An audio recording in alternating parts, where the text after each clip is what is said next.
Et donc, dames et messieurs, il faut être très très clair. L'Amérique est en face d'une situation très honteuse.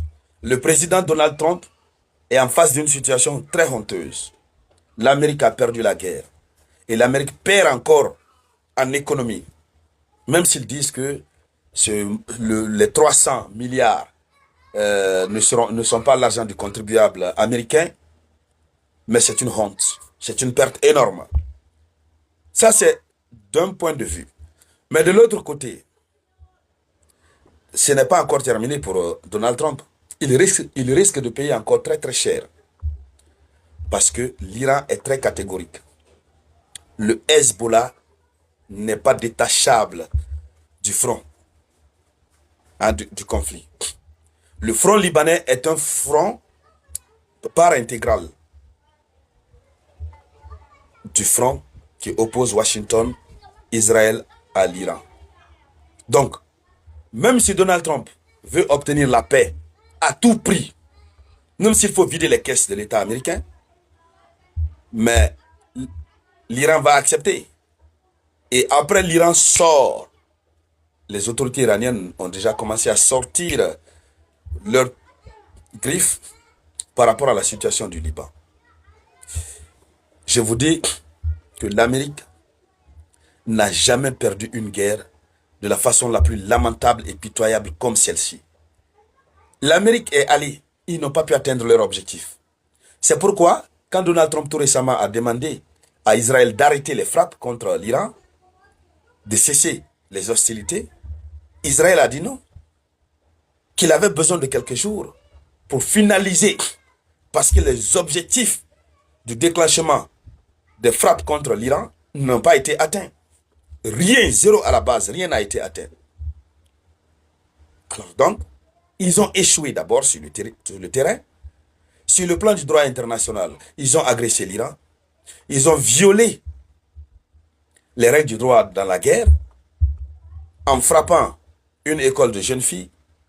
Ils ont commis un crime contre l'humanité en allant envoyer au repos éternel plus de 150 jeunes filles innocentes qui n'ont rien demandé que d'étudier.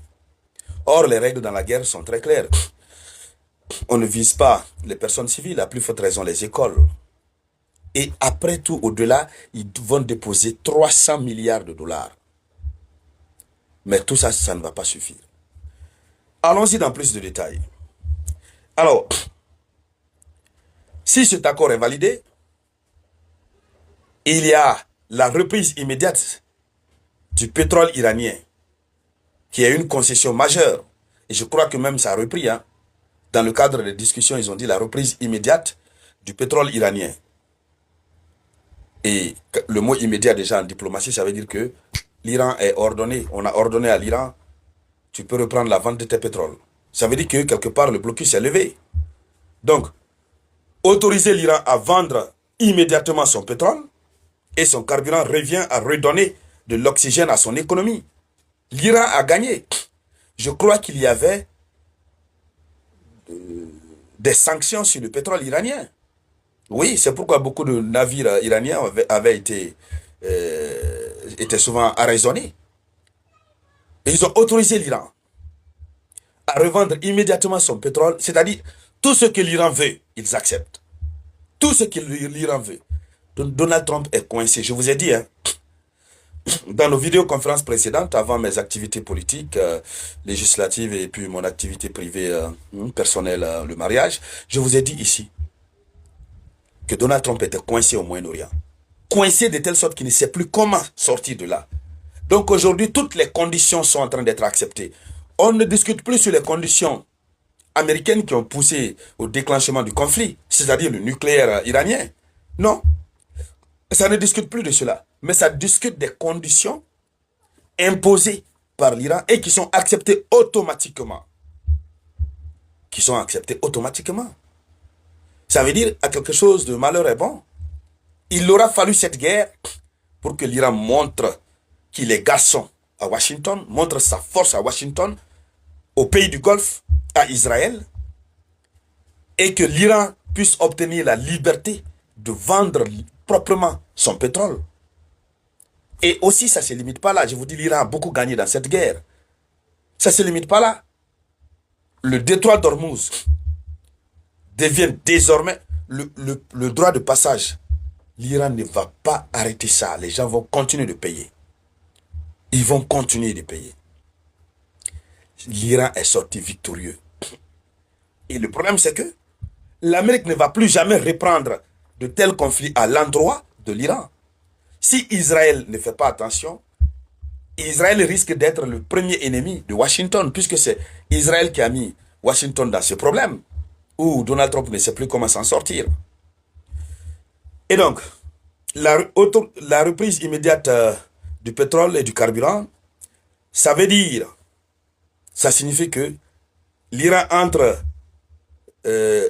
rapidement, c'est-à-dire, ce sera une rentrée rapide de devises sur le territoire iranien, la reprise partielle du commerce extérieur, la réduction de l'effet du blocus, et quoi d'autre encore, hein? Le soulagement économique pour Téhéran, c'est un soulagement économique.